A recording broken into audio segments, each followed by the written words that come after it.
Ever open the cabinet under your kitchen sink and notice the drain pipe makes this big, swooping S shape before it disappears into the wall or floor?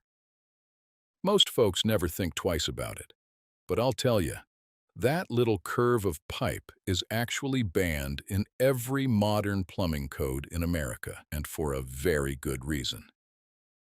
After 3 decades in the trade, I've walked into hundreds of homes where that one fitting was silently putting the whole family at risk.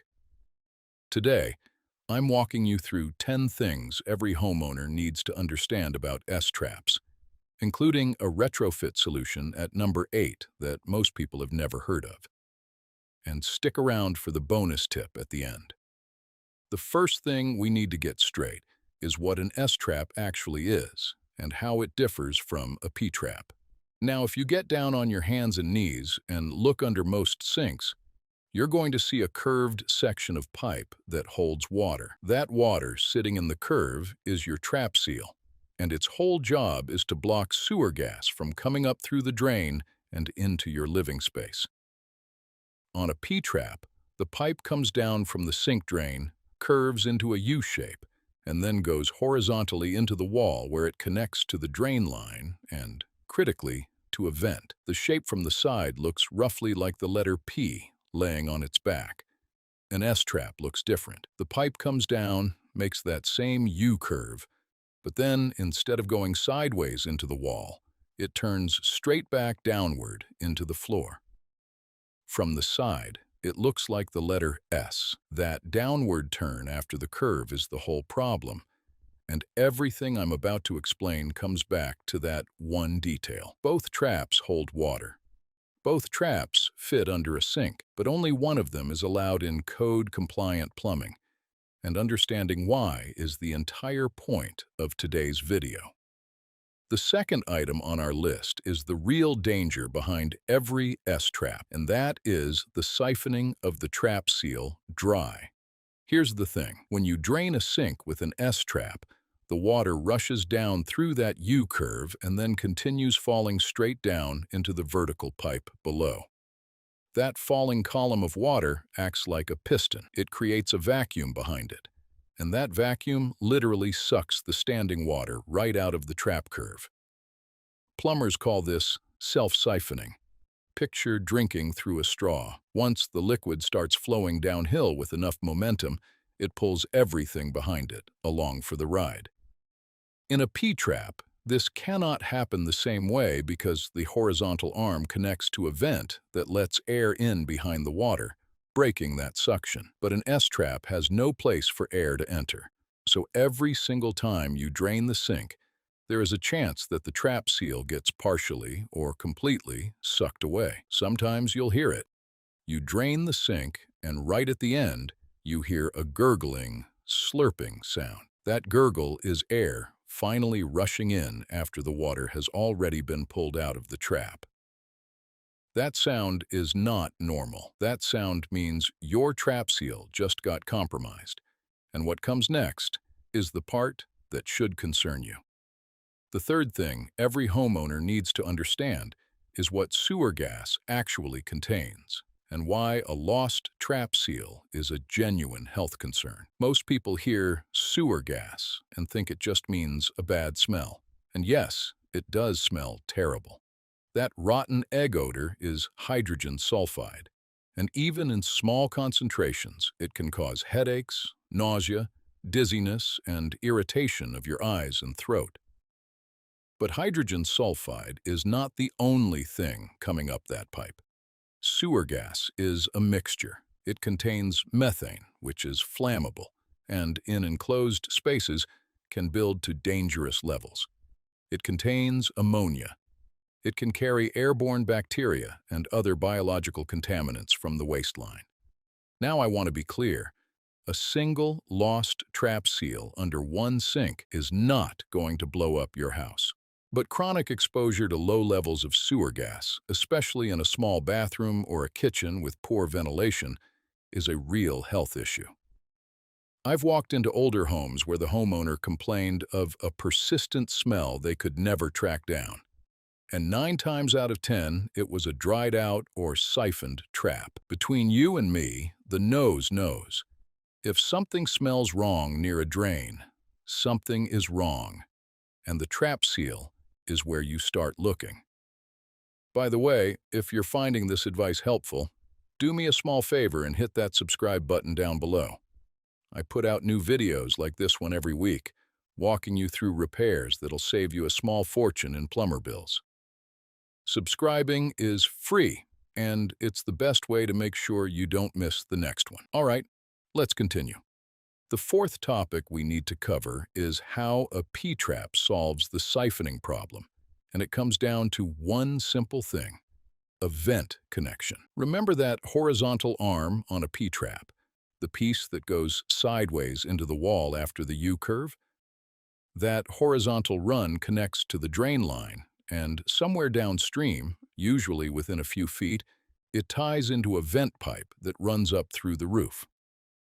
That vent pipe is open to outside air at the top, so when water flows through the trap and heads down the drain line, air flows in through the vent to equalize the pressure.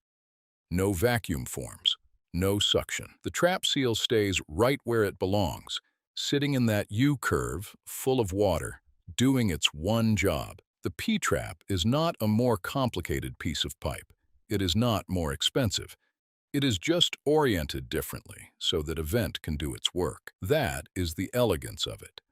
The S-trap fails because its geometry makes proper venting nearly impossible. The water exits downward with no horizontal run to connect a vent to, so the siphon has nothing stopping it.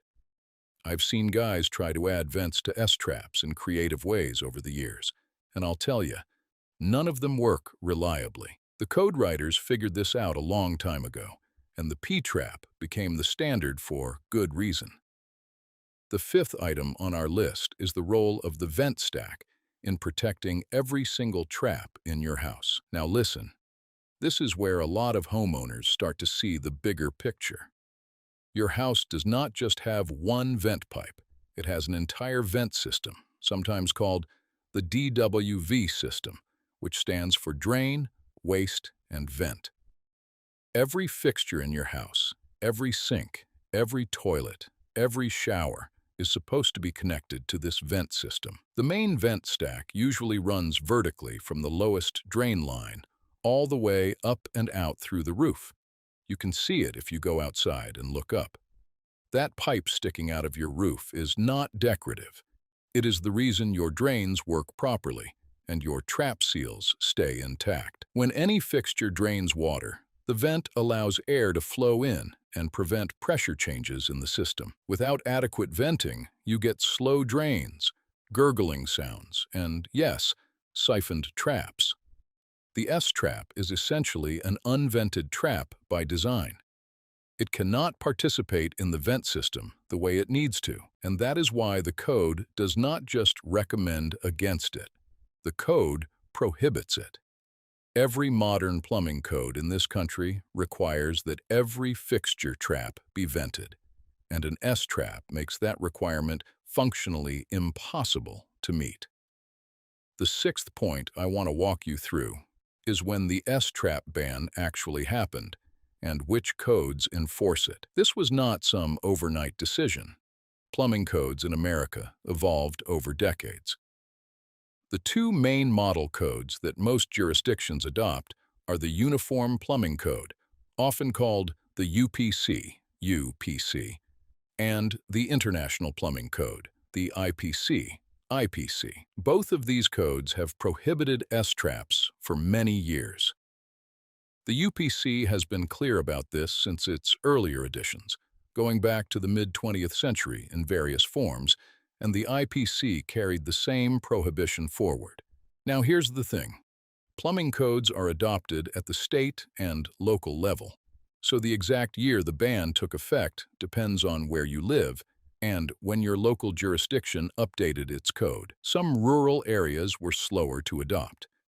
But as of today, there is no jurisdiction in the United States using a current model code that permits a new S-trap installation.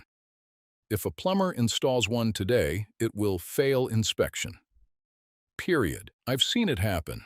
I've seen guys rip out brand new vanity plumbing because the inspector walked in and saw that S shape going into the floor. It is not a gray area. The seventh item we're covering is why millions of American homes still have S-traps right now, even though they've been banned. And this is the part that hits close to home for a lot of viewers. Here's the thing. Plumbing codes are not retroactive. When a new code is adopted, it applies to new construction and to remodels where a permit is pulled. It does not require you to go rip out every existing installation in your house. So if your home was built in 1958, like mine was, or 1965, or even 1980, and the plumbing under certain fixtures was never touched during a permitted renovation, there's a very real chance you still have original S-traps. I've seen them in kitchens, in bathroom vanities, in laundry sinks, in wet bars. They are everywhere in older housing stock, and most homeowners have no idea. They open the cabinet to grab a bottle of cleaner and never look at the pipe configuration. So if you live in a home that was built before your local code prohibited S-traps and the plumbing was never updated, you may very well be living with one or more right now. That does not make your house condemned, but it does mean you should be aware of it and understand the risks we've been talking about. The eighth item on our list, and this is the retrofit solution I mentioned at the top, is the air admittance valve. In the trade, we call it an AAV, AIVE, and some guys still call it by the brand name Studor vent. Here's the situation. Sometimes you find an S-trap in a spot where running a traditional vent pipe up through the wall and out the roof is extremely difficult or prohibitively expensive. Maybe the sink is on an island. Maybe the wall behind it is an exterior wall with no accessible chase. In cases like that, an air admittance valve can be a code-compliant alternative in many jurisdictions. An AAV is a small mechanical valve that you install on the drain line after the trap. When water drains and creates negative pressure, the valve opens and lets air in to prevent siphoning. When the draining stops, the valve closes so that sewer gas cannot escape. It is a one-way valve, air in, nothing out. Now, I want to be careful here. Not every jurisdiction allows AAVs. Some areas still require a traditional vent for every fixture. You need to check your local code. But the IPC does permit them, and many states that adopt the IPC allow them as well. When they are allowed, they can turn an S-trap correction from a major wall opening project into a much simpler repair. You convert the drain to a P-trap configuration with a horizontal arm, install the AAV on a vertical rise off that horizontal arm, and you have a properly protected trap seal without cutting into walls or ceilings. I've done this exact retrofit more times than I can count, and when it's done right, it works beautifully. The ninth item I want to cover is how to tell if you have an S-trap under your sink right now. And I'll tell you, this is simpler than most people think. Get down and look. Open the cabinet doors under your kitchen sink or your bathroom vanity. Follow the pipe from the drain opening at the bottom of the sink basin. You'll see it go down into a U-shaped curve. Now look at what happens after that curve.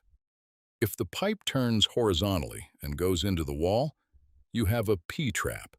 That is the correct, code-compliant configuration.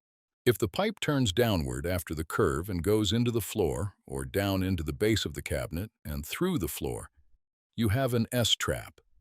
The shape is unmistakable once you know what you're looking at. Down, curve up, then back down. That is the S. While you're down there, pay attention to a couple of other things. Do you ever smell anything odd near that sink? Does the drain gurgle after you let a full basin of water out? Those are signs that the trap seal is being siphoned. Take your time on this one. Check every sink in the house, including the utility sink in the basement or laundry room if you have one. Those are some of the most commonly overlooked S-trap locations I've seen, in 30 years of doing this work. The 10th and final item on our list is what to do if you find an S-trap, specifically when you can handle it yourself and when you need to call a plumber. Now listen, I believe most homeowners can do most plumbing work if they slow down and follow the right steps. But an S-trap conversion can range from dead simple to genuinely complicated depending on your specific situation. If the drain line goes into the floor and there is wall access directly behind the sink, a reasonably handy homeowner can often reroute the drain to go horizontally into the wall, install a proper P-trap, and connect to the existing drain line with a vent tie-in or an AAV where code allows. The parts are not expensive. A P-trap kit from the hardware store runs a few dollars. An air admittance valve is usually under $20. The challenge is access. If you have to open up a finished wall, reroute drain pipe inside the wall cavity, or tie into a vent stack that is not easily reachable, that is where the project gets beyond basic DIY territory. And if you are on a slab foundation where the drain goes directly into concrete, you are absolutely calling a licensed plumber. There is no shame in that. A good plumber will do an S-trap conversion efficiently and pull the permit so the work is inspected and documented. Between you and me, the money you spend on a proper fix is nothing compared to the peace of mind knowing that sewer gas is staying where it belongs. All right, now for the bonus tip I've been holding on to. This one is for those of you who just checked under your sink and confirmed you have a P-trap, so you think you're in the clear. Here's something most people never consider. A P-trap can lose its seal too if the fixture goes unused for a long time. That water sitting in the trap curve is not permanent. It evaporates. If you have a guest bathroom that nobody uses for months, a basement sink you forgot about, or a floor drain in a laundry room that never sees water, that trap seal can dry out completely and you'll get sewer gas coming right up through the drain. The fix is almost embarrassingly simple. Walk through your house once a month and run water in every drain for about 15 to 20 seconds. That is all it takes to refill the trap seal. I do this in my own house on the first of every month. Guest bathroom sink, guest bathroom shower, basement utility sink, and the floor drain by the washing machine. Takes me about 3 minutes for the whole house. My Uncle Ray used to call it feeding the traps, and once he explained why, I never forgot to do it.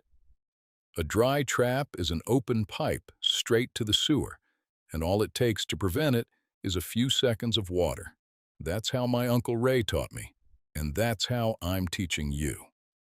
Before you go, if you got something out of this video, do me one last favor and hit that subscribe button. I put out new videos every week covering real-world plumbing repairs, money-saving tips, and the kind of know-how that takes years to pick up on the job. Subscribing costs you nothing, and it makes sure these videos show up in your feed when you need them. Thanks for watching, and I'll see you in the next one.